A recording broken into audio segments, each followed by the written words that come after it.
when you think of entrepreneurs, who's your hero? If I were to pick an entrepreneur as my hero, I would pick my dad. Why?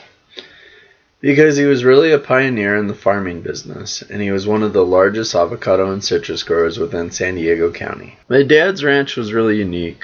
It was one of the first of its kind. It had a maze of grove roads that would help to be more accessible to the many trees on the property. And this was a very steep ranch. It was on a hillside. In fact, if you're ever in Escondido, you can actually see it from the 15 freeway right before the big bridge that crosses the freeway. It's on your left side if you're going south. Anyways, there's 3 lakes on the property. There's even a tiny monorail that he created that basically one person could ride in order to pick fruit. So the monorail, was the monorail the only thing that he built, or he pretty much created everything at the ranch? Were the lakes natural, or did he kind of build them, create them? No, everything was done by scratch. I mean, it basically, he planted all the trees on the ranch, all the grove roads are on the ranch, the tiny monorail, building the lakes, clearing the brush. There was a lot of brush, so you have to clear that. You actually clear that with this thing called a sheep's foot, which is an implement that goes on the back of a bulldozer.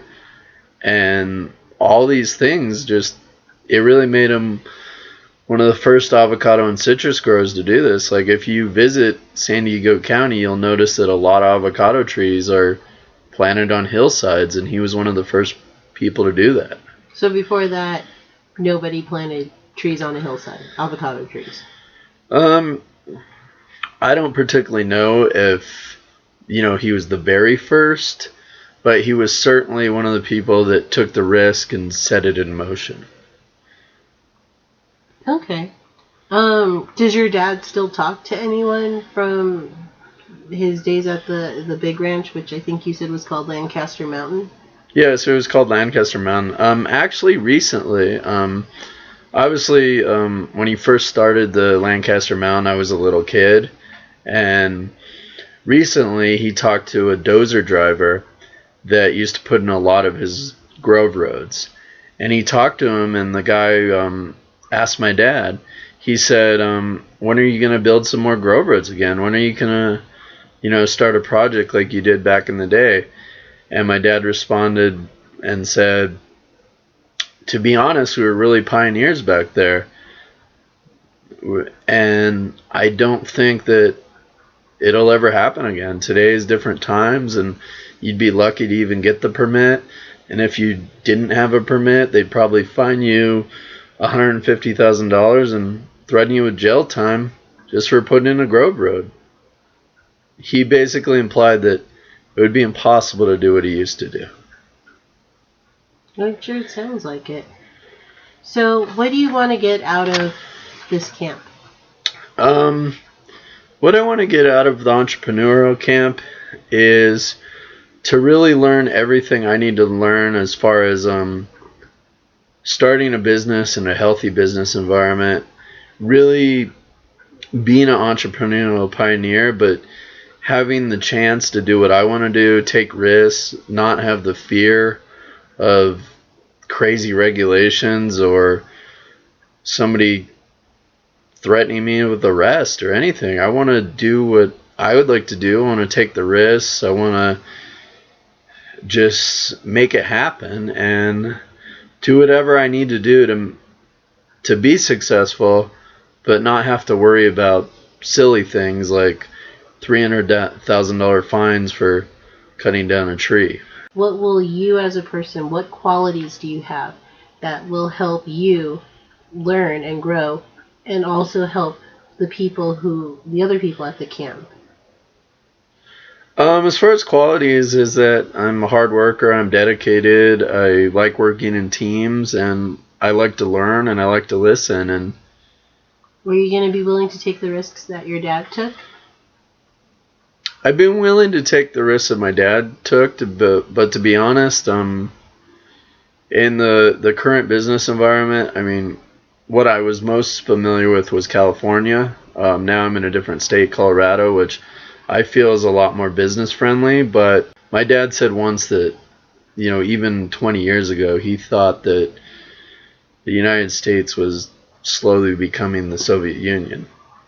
And just that example he used was, at first I thought he was just joking or he wasn't serious about it, but fast forward 20 years later, I can see the similarities.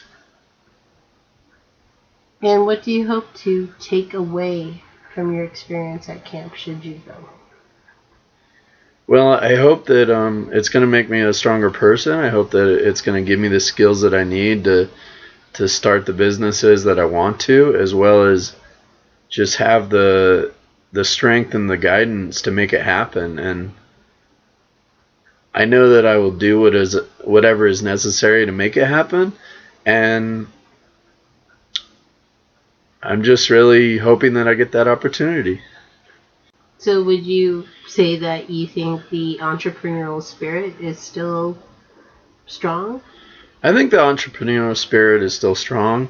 I think it happens in different ways, and it may not be a big ranch with lakes and monorails and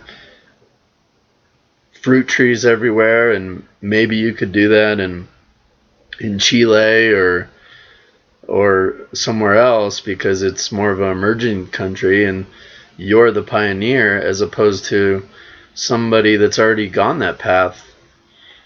You really have to be in a new environment where you're the pioneer.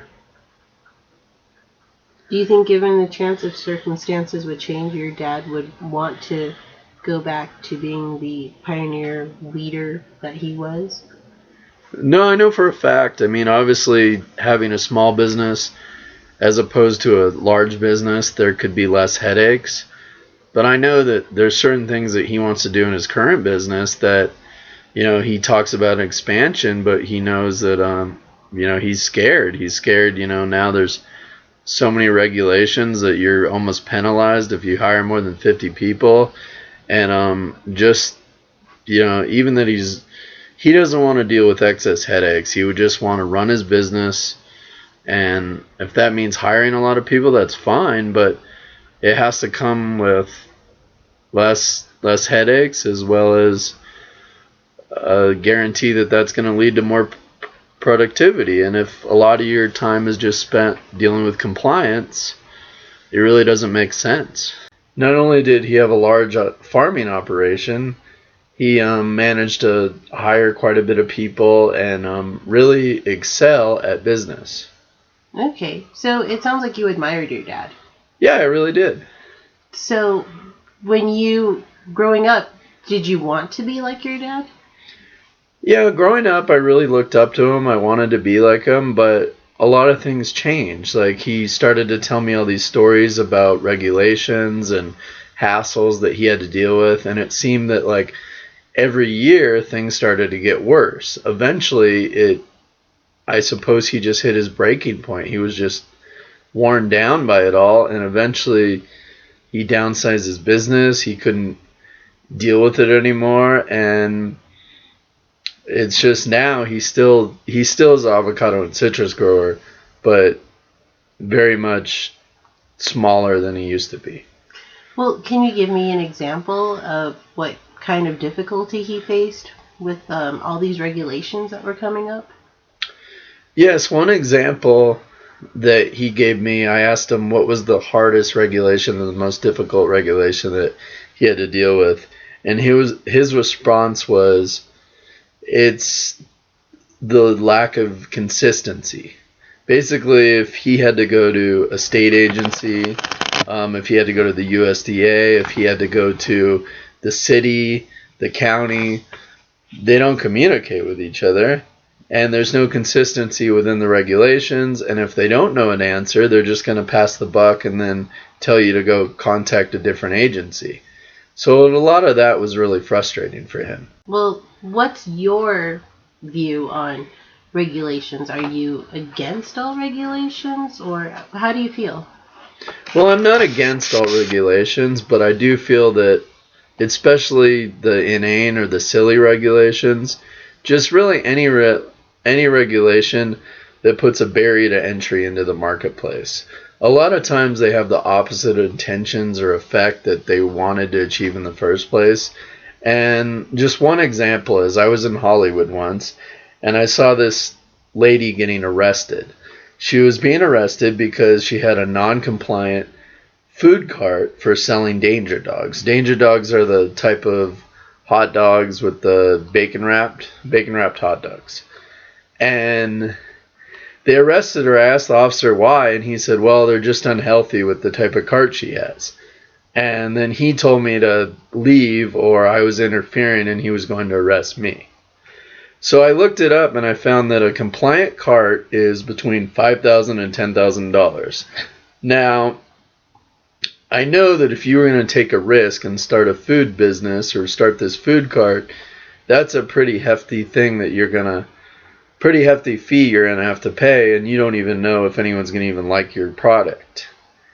And in her case, at least based upon her appearance, I could tell that there was no way she was going to be able to afford that type of cart. Well, you mentioned earlier how your dad had to downsize his business. How do you think he feels about that now?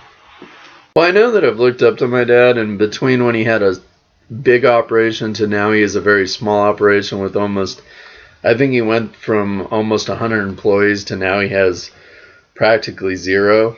And I believe he's more happier now, but I think he still looks back on the time when he was an entrepreneurial pioneer and he was able to really press forward and have the huge ranch with the avocados on the hillside, with the little monorail, with the lakes, and of course I admire that, and of course I wish that I could do that. But I know that's a very different environment now, and one that is very unfriendly to business, and I don't really see that happening, to be honest. Okay, well, is there anything that you're currently doing right now regarding running your own business, being an entrepreneur yourself? Yes, there is. I mean, right now I run this camping website that you're watching this video on right now, as well as I've written several ebooks. I'm in the process of writing more. I've written a book on how to fight traffic tickets. And I've also put together a photo book, as well as there's t-shirts and other products on the website for sale. So what do you think is holding you back from expanding or creating more businesses? I assume you have many business ideas. Yeah, many ideas, but part of it is just fear. I mean, to give an example, there was a case that these residents in Glendale, California, they were told by the local fire department to trim back some trees. So they did because they felt that was the right thing to do. The fire department told them that it was a fire hazard, so they trimmed back the trees. Next thing, they get a letter from the city of Glendale that basically states, hey, you shouldn't have trimmed back these trees, and now we're going to fine you for $300,000. And so, of course, they had to hire a lawyer and go through all this thing. And then I think eventually it all went away, but they still had to pay fines. They still had to deal with this huge hassle. And running a business is no different. Sometimes the littlest things can just put you into trouble. And it's not necessarily because you were a bad person. It could just be simply you're trying to follow fire regulations. Okay, so what do you hope to gain from going to the entrepreneur camp? What I hope to gain is to just know as much as I can about starting a business, but also know the best ways that I can make my dreams a reality. I want to thrive. I want to help people without fear of punishment. I want to be an entrepreneurial pioneer, just like my dad was before he became disillusioned and worn down. And I wish to prove to the world, but especially to my dad, that the entrepreneurial spirit is alive and well.